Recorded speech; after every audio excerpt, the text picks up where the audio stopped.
Bien, je suis toujours avec l'exercice numéro 4, page 143 de votre livre, première terminale de chez Vuillibert. J'ai toujours la même distribution. Je vais repasser en mode comme ça. Donc j'ai les éléments de 12 à 19, attention, j'ai pas le 18, j'ai les effectifs. Donc je vous avais montré comment réaliser ces calculs intermédiaires et n'avoir qu'à recopier. Maintenant, ce que je voudrais faire, c'est vous montrer comment est-ce que je vais être amené à déterminer à partir du tableau le quartile 1, la médiane et le quartile 3. Donc le quartile 1, quand je suis au quartile 1, je sais que j'ai compté 25% de la population et qu'il me reste 75% de la population à compter. Donc ici, à cette hauteur-là, j'ai bien 25 qui est compris entre 9,6 et 32,5. Donc ici, si j'ai 25 qui est compris entre ces deux valeurs, eh bien ça veut dire que le quartile 1, c'est 14.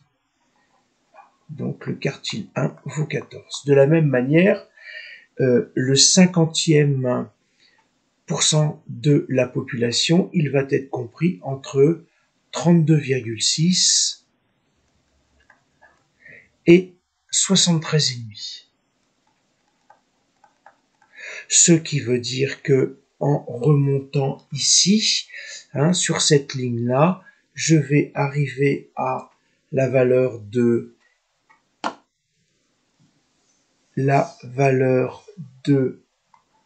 15, et donc j'en conclus que la médiane vaut 15.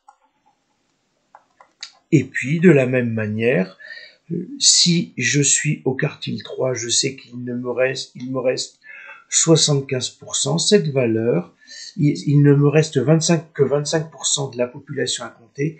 Cette valeur est bien comprise entre le 73,6 et le 93,5. Et donc, encore une fois, le 75, voilà, j'y suis, se trouvant ici, je suis sur cette ligne, j'arrive à un quartile 3 qui vaut 16.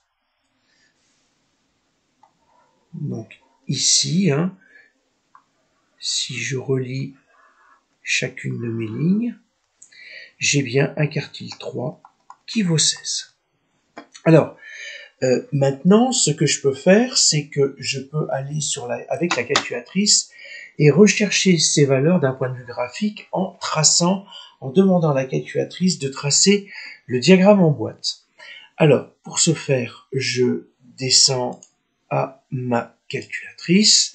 Donc là, j'ai toute l'édition et je vais aller maintenant au graphe. Alors, la première chose à faire, c'est de bien regarder que j'ai appuyé sur F de X, je n'ai rien décrit là, et donc ensuite je vais aller sur seconde F de X, je tape sur seconde F de X, et j'arrive dans les différents graphes, et vous voyez que le graphe 1, comme tous les autres graphes, ne sont non affichés, NAF, F, non affichés. Donc je vais prendre le graphe 1, et puis je vais demander à ce qu'il soit affiché, et je vais descendre ici au type de graphe pour arriver au graphe en question. Et alors surtout, vous faites très attention, il est possible que votre calculatrice ne soit pas bien paramétrée, elle soit paramétrée à défaut, et que les fréquences soient données à 1. Donc ça n'est pas 1 que l'on veut, c'est la liste 2. Puisque en liste 1, j'ai bien les caractères, et en liste 2, j'ai bien les effectifs. Donc je vais descendre aux effectifs, à la fréquence, et je vais appuyer sur seconde 2 pour dire à la calculatrice, je ne veux pas 1 d'effectifs pour chacun des caractères, mais bien la liste 2. Et une fois que j'ai fait ça, eh bien, je vais pouvoir aller observer mon graphe.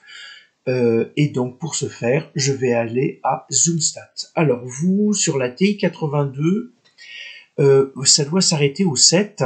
et il faut aller à 9, à Zoomstat. Donc soit vous descendez, soit vous tapez directement 9, et voilà, je vais avoir ici mon diagramme en boîte, ce qu'on appelle la boîte à moustache aussi.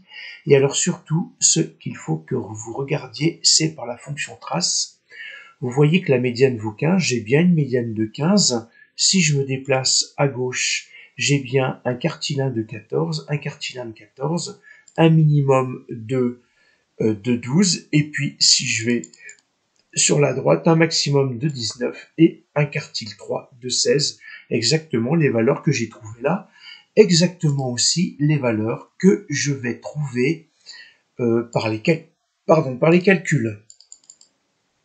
J'ai bien un quartile 1 de 14, j'ai bien une médiane de 15, un quartile 3 de 16. Maintenant, ce que l'on va faire, c'est que je vais vous montrer comment retrouver graphiquement ces valeurs de quartile et de médiane par les polygones des fréquences cumulées croissantes.